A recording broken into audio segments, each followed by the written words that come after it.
بسم اللہ الرحمن الرحیم یا ایہا الذین آمنوا اتقوا اللہ ولتنظر نفس ما قدمت لغد واتقوا اللہ ان اللہ خبیر بما تعملون۔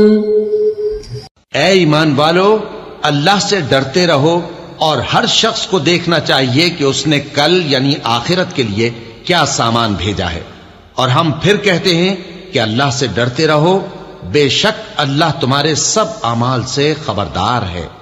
بسم اللہ الرحمن الرحیم، الحمد للہ رب العالمین، والصلاة والسلام على اشرف الانبیاء والمرسلین وعلى آلہ واصحابہ اجمعین ومن تبعہم بإحسان الى یوم الدین۔ قابل صد احترام حضرات شائقین و شائقات سچا پیغام، السلام علیکم ورحمۃ اللہ وبرکاتہ۔ آج کی محفل میراث النبی کے نورانی پروگرام میں آپ کا استقبال ہے۔ اہلا و سہلا مرحبا۔ ہم آپ تمام حضرات و محترم حضرات و خواتین، تعلیم کا آغاز ہو رہا ہے۔ سب سے پہلے آداب تعلیم کا لحاظ کرتے ہوئے تعلیم کی طرف متوجہ ہو جائیں۔ پورے دھیان سے سننا، عمل کی نیت سے سننا اور تبلیغ کی نیت سے سننا، یعنی سنی ہوئی باتیں دوسروں تک پہنچانے کے جذبے سے سننا۔ چند خاص آداب تعلیم ہیں، امید ہے کہ آپ حضرات ان آداب کا ضرور خیال رکھیں گے۔ جزاکم اللہ۔ بسم اللہ الرحمن الرحیم۔ حیا اور پاک دامنی کی اہمیت۔ اللہ تعالیٰ نے انسان کو اشرف المخلوقات بنا کر فطری خوبیوں سے مالا مال کیا ہے۔ ان خوبیوں میں سے خوبی شرم و حیا بھی ہے۔ شرعی نقطہ نظر سے شرم و حیا اس صفت کو کہتے ہیں جس کی وجہ سے انسان قبیح اور ناپسندیدہ کاموں سے پرہیز کرتا ہے۔ دین اسلام نے حیا کی اہمیت کو خوب اجاگر کیا ہے تاکہ مومن باحیا بن کر معاشرے میں امن اور سکون پھیلانے کا ذریعہ بنے۔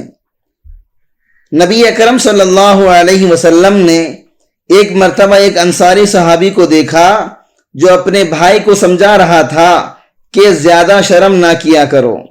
آپ صلی اللہ علیہ وسلم نے جب سنا تو ارشاد فرمایا، فَإِنَّ الْحَيَاءَ مِنَ الْإِيمَانِ، بس حیا ایمان کا جز ہے۔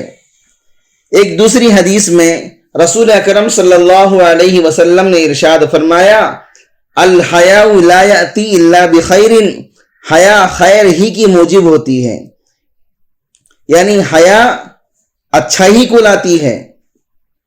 گویا انسان جس قدر باحیا بنے گا، حیا والا بنے گا، اتنی ہی اس میں خیر بڑھتی ہی چلی جائے گی۔ حیا ان صفات میں سے ہے جن کی وجہ سے انسان آخرت میں جنت کا حقدار بنے گا۔ نبی اکرم صلی اللہ علیہ وسلم نے ارشاد فرمایا، الحیاء من الایمان والایمان فی الجنہ والبذاء من الجفاء والجفاء فی النار۔ حیا ایمان کا حصہ ہے اور ایمان جنت میں جانے کا ذریعہ ہے۔ بے حیائی جفا ہے اور جفا جہنم میں جانے کا سبب ہے۔ حیا کی وجہ سے انسانوں کے قول و فعل میں حسن و جمال پیدا ہو جاتا ہے، لہذا باحیا انسان مخلوق کی نظر میں پرکشش بن جاتا ہے اور پروردگار عالم کے یہاں بھی مقبول ہو جاتا ہے۔ قرآن مجید سے بھی اس کا ثبوت ملتا ہے۔ حضرت شعیب علیہ السلام کی دختر نیک اختر جب حضرت موسیٰ علیہ السلام کو بلانے کے لیے آئی تو اس کی چال ڈھال میں بڑی شائستگی اور میانہ روی تھی۔ اللہ رب العزت کو یہ شرمیلا پن اتنا اچھا لگا کہ قرآن مجید میں اس کا تذکرہ فرمایا۔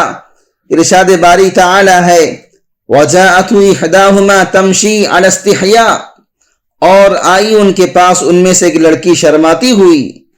سوچنے کی بات ہے کہ جب باحیا انسان کی رفتار اور گفتار اللہ تعالیٰ کو اتنی پسند ہے تو اس کا کردار کتنا مقبول اور محبوب ہوگا۔ لہذا جو آدمی حیا جیسی نعمت سے محروم ہو جاتا ہے وہ حقیقت میں محروم القسمت بن جاتا ہے۔ ایسے انسان سے خیر کی توقع رکھنا فضول ہے۔ نبی علیہ الصلوۃ والسلام نے ارشاد فرمایا اذ لم تستحی فاصنع ما شئت، جب شرم و حیا نہ رہے تو جو دل میں آئے کرے۔ اس سے معلوم ہوا کہ بے حیا انسان کسی ضابطۂ اخلاق کا پابند نہیں ہوتا، اس کی زندگی شتر بے مہار کی مانند ہوتی ہے۔ حیا ہی وہ صفت ہے جس کی وجہ سے انسان پاکیزگی اور پاک دامنی کی زندگی گزارتا ہے، بلکہ یوں کہنا چاہیے کہ حیا اور پاک دامنی لازم اور ملزوم ہیں، ان دونوں میں جولی دامن کا ساتھ ہے۔ اللہ رب العزت کا ارشاد ہے والحافظین فروجہم والحافظات والذاکرین اللہ کثیرا والذاکرات اعد اللہ لہم مغفرتا واجرا عظیما، اپنی شرم گاہوں کی حفاظت کرنے والے مرد اور عورتیں اور اللہ کو کثرت سے یاد کرنے والے مرد اور عورتیں، ان کے لیے اللہ رب العزت نے مغفرت اور بڑا ثواب تیار کر رکھا ہے۔ اس آیت میں کتنی وضاحت کے ساتھ بیان کیا گیا ہے کہ پاک دامنی کے ساتھ یاد الہی میں زندگی گزارنے والے لوگوں کے لیے اللہ تعالیٰ نے مغفرت اور بڑا ثواب تیار کر رکھا ہے۔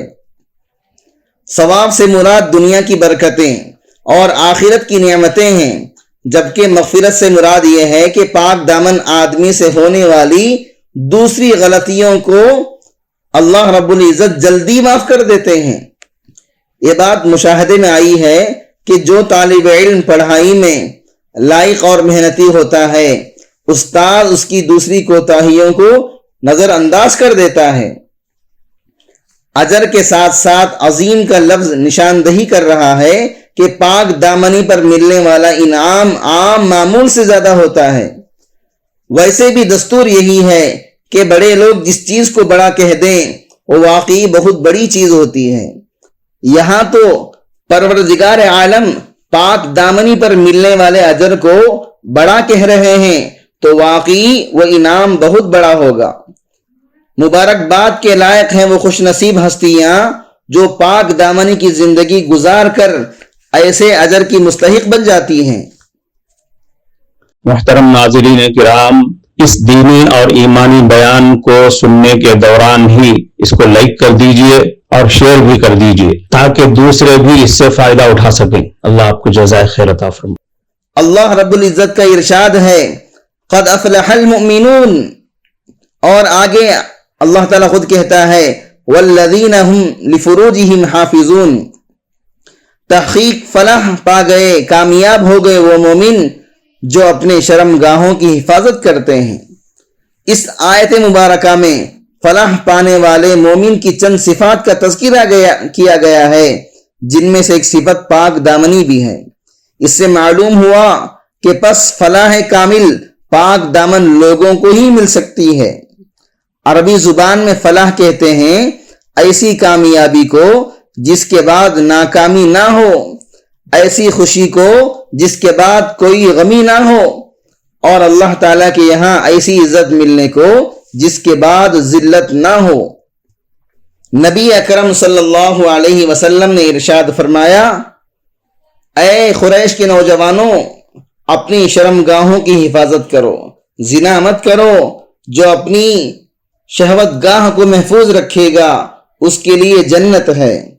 اس حدیث میں رحمت دو عالم صلی اللہ علیہ وسلم نے کتنے صاف الفاظ میں یہ حقیقت کھول دی ہے کہ جو لوگ اپنی شرم گاہوں کی حفاظت کریں گے، زنا کے ذریعے نفسانی، شہوانی، شیطانی اور وقتی لذتوں کو حاصل کرنے سے پرہیز کریں گے، ان کو جنت کی دائمی خوشیاں نصیب ہوں گی۔